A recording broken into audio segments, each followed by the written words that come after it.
من الشيطان الرجيم ربنا الله ثم استقاموا تتنزل عليهم الملائكة ألا تخافوا ولا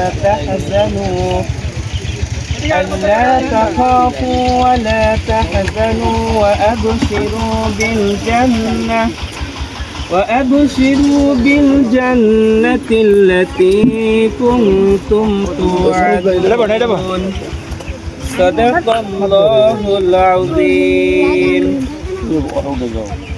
আলহামদুলিল্লাহ আল্লাহ তাআলার দরবারে আমরা শুকরিয়া আদায় করি। মহান রব্বুল আলামিন পবিত্র মাহে রমজানের প্রথম রমজানে আমাদেরকে একটা ইফতার বিতরণী অনুষ্ঠানে উপস্থিত হওয়ার তৌফিক দিয়েছেন, এজন্য আমরা শুকরিয়া আদায় করি আলহামদুলিল্লাহ। যেই সওয়াব, এই পরিমাণ সওয়াব তার আমলনামায় দেওয়া হয়।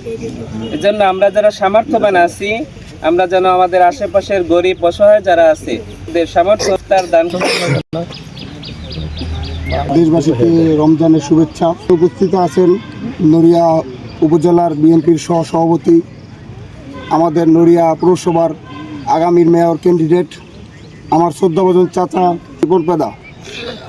আরও উপস্থিত আছেন আমার শ্রদ্ধাভাজন দাদা 7 নং ওয়ার্ডের নির্বাচিত কাউন্সিলর বাবর আলী সর্দার। উপস্থিত আছেন আমাদের অদ্র এলাকার মুরব্বী, আমার ছোট ভাইয়েরা, এবং উপস্থিত আছেন আমার বন্ধুরা। সবাইকে রমজানের শুভেচ্ছা। আমরা তরুণ, আমরাই নতুন, সমাজ বদলানোর সুযোগ এসেছে, আমরাই বদলাবো সমাজ। আমরা চাই আমাদের এই উদ্যোগে আগামীর যে যুব সমাজের লোক আছে তারা সবাই আমাদের এই উদ্যোগ দেখে সবাই নতুন করে শিখবে। আমি নড়িয়া বাইক পার্সের ওনার, আমি এই আপনাদেরই সন্তান, এই অদ্র এলাকার সন্তান।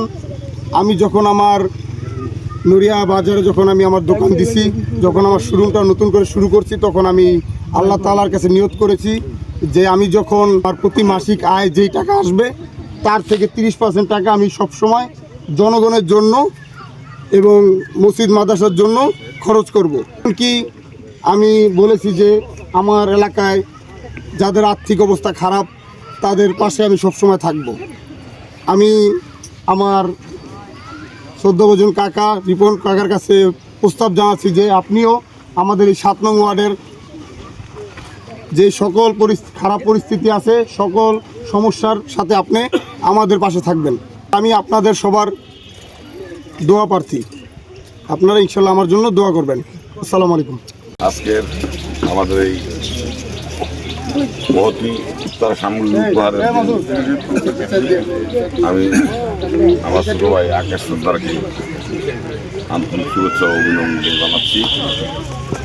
এই মাহে রমজানে ইফতার সামগ্রী বিতরণকে আমি অনেক মন থেকে স্বাগত জানাই, এবং এভাবেই আগামীতে আমাদের সবসময় এরকমভাবেই গরিব দুঃখী মেহনতি মানুষের পাশে থাকতে হবে এবং তাদের ভালো মন্দ সুবিধায় সবসময় তাদের কাছ থেকে তাদের সমস্ত সমাধানকে জানি আমরা সমাধান করতে পারি। আমাদের এইটি লক্ষ্য থাকবে। এই বলেই আমি সবাইকে ধন্যবাদ জানিয়ে বক্তব্য শেষ করছি। সবাই ভালো থাকবেন। আসসালামু আলাইকুম।